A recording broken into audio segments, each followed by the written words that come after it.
আজকে একটা খুবই গুরুত্বপূর্ণ বিষয় নিয়ে ডিসকাস করছি, যদিও গতকাল এই বিষয়টা আমরা আলোচনা করেছি।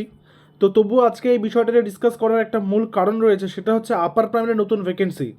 তার আগে একবার দেখে নিতে হবে আপার প্রাইমারি নতুন ভ্যাকেন্সির পথে যে প্রধান বাধা বলতে পারো বা যে প্রধান একটা ব্যারিয়ার হয়ে আছে, সেটা হচ্ছে 1177 ক্যান্ডিডেট যারা রয়েছেন, যারা কোয়ালিফাইড ক্যান্ডিডেট, তাদের কাউন্সেলিং সম্পন্ন হয়নি। কেন হয়নি সেই বিষয়টা আমরা এর আগে জেনেছি, যে তারা কাউন্সেলিংয়ে গেছেন, তারা স্কুল নির্বাচন করেছেন এবং স্কুলে গিয়ে দেখতে পেয়েছেন যে সেখানে ভ্যাকেন্সিই নেই। তো তারপর সেটা রিপোর্ট জমা হয় এবং পরবর্তীকালে কিন্তু তাদের নিয়োগটা আটকে রয়েছে। সেই কারণে আপার প্রাইমারি নতুন ভ্যাকেন্সি কিন্তু বা নতুন নোটিফিকেশান কিন্তু এখনও পর্যন্ত বেরোয়নি। যখনই গেজেটটা প্রকাশিত হয়েছে তারপর কিন্তু বেরোনোর কথা ছিল, তবুও বেরোয়নি, এই যে কাউন্সেলিংটা আটকে রয়েছে তার জন্য। তো সেই বিষয়ে কোর্টের কিন্তু একটা খুবই তাৎপর্যপূর্ণ একটা জাজমেন্ট সামনে এসছে, সেটা একটু ভালো করে দেখে নেব এবং তারপর আমরা ডিসকাস করে নেব যে আপার প্রাইমারি নতুন ভ্যাকেন্সি কবে আসতে চলেছে।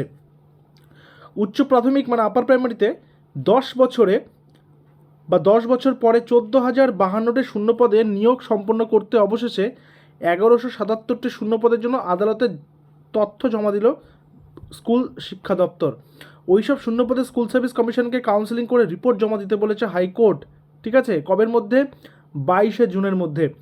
বিচারপতি তপব্রত চক্রবর্তী ও বিচারপতি পার্থসারথী বন্দ্যোপাধ্যায়ের বেঞ্চ বৃহস্পতিবার মানে গতকাল এই নির্দেশ দিয়েছে। পরবর্তী শুনানি যে 22শে জুনের মধ্যে কিন্তু এটা জমা করতে বলা হয়েছে, অর্থাৎ ওই 1177 জন যারা রয়েছেন, 1177 এই ক্যান্ডিডেটস যারা রয়েছেন, যারা অলরেডি যারা কিন্তু কোয়ালিফাইড এবং যারা ইন্টারভিউতেও কোয়ালিফাই করেছেন, তাদের কাউন্সেলিংটা ঝুলে রয়েছে। তো সেটা কিন্তু 22শে জুনের মধ্যে করে কমপ্লিট করে সেটা ডেটাটা কোর্টে জমা দিতে বলা হয়েছে। বারবার আইনি জটিলতায় 2016 নিয়োগের প্যানেলের কাউন্সেলিং শুরু হয় 2024 অক্টোবরে। আদালতের নির্দেশে 2024 থেকে 25 আগস্ট পর্যন্ত 8 দফা কাউন্সেলিং হয়, তারপরে নিয়োগ শুরু হয়। কিন্তু সব শূন্যপদে এখনও নিয়োগ সম্পন্ন হয়নি, সুপারিশপত্র পাওয়া বাকি। 1241 জনের এখনও পর্যন্ত সুপারিশ পাওয়া কিন্তু বাকি। আদালতে বৃহস্পতিবারের নির্দেশের পরে বাকি শূন্যপদে দ্রুত নিয়োগ শুরু হবে বলে আশাবাদী মামলাকারীরা। আচ্ছা, এই যে 1241 জন ক্যান্ডিডেট রয়েছেন, এনারা প্রত্যেকেই কিন্তু কোয়ালিফাইড, এনারা প্রত্যেকেই ন্যূনতম যোগ্যতামান পার করেছেন, কিন্তু তারা এখনও পর্যন্ত রিক্রুটমেন্টের যে বলা যেতে পারে যে সুপারিশপত্র, সেই সুপারিশপত্র কিন্তু এখনও পর্যন্ত পায়নি বা অ্যাপয়েন্টমেন্ট লেটার এখনও কিন্তু পাননি। পশ্চিমবঙ্গ আপার প্রাইমারি চাকরি প্রার্থী মঞ্চের সভাপতি সুশান্ত ঘোষ বলেন, এখনও নিয়োগপত্র পাননি 1241 জন, অবশেষে 1177টি শূন্যপদে কাউন্সেলিং হতে চলেছে, এটা ভীষণ আনন্দের।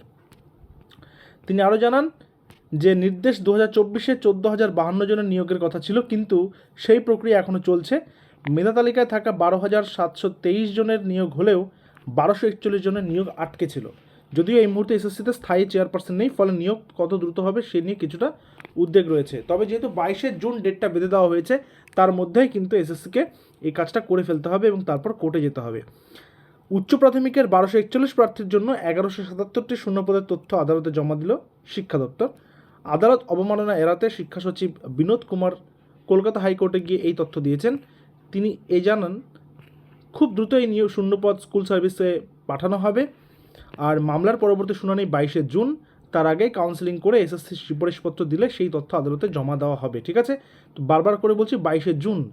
এবং আরেকটা জিনিস বিষয়টা বুঝতে হবে, সেটা হচ্ছে এই যে রিক্রুটমেন্টটা, এই যে যাদের বাকি রয়েছে তাদের নিয়োগটা হয়ে গেলে কিন্তু আপার প্রাইমারি নতুন নোটিফিকেশন বেরোতে আর কোনো বাধা থাকছে না।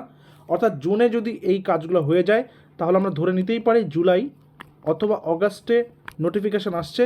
আর এই চলতি বছর নভেম্বর বা ডিসেম্বরে কিন্তু পরীক্ষা হওয়ার সম্ভাবনা প্রবল রয়েছে।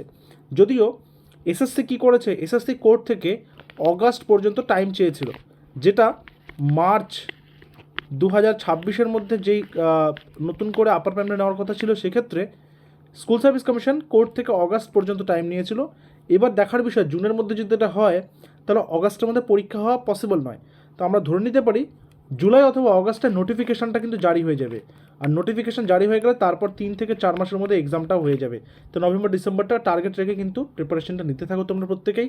যারা যারা ভাবছো আপার প্রাইমারি পরীক্ষা দেবে, যারা ভাবছো যে এগুলো কোনো ব্যাপারই নয়, তারা বিষয়টাকে দয়া করে এড়িয়ে যাও। যারা সিরিয়াস রয়েছে আপার প্রাইমারি নিয়ে, তারা কিন্তু প্রিপারেশন একদম জোর কদমে চালিয়ে যাও। এই বছর পরীক্ষা কিন্তু হচ্ছেই। ঠিক আছে, তো আর কারো কোনো জিজ্ঞাসা থাকলে অবশ্যই কমেন্ট সেকশনে জানাবে, চেষ্টা করবো সেগুলো অ্যান্সার করে দেওয়ার। Thank you very much.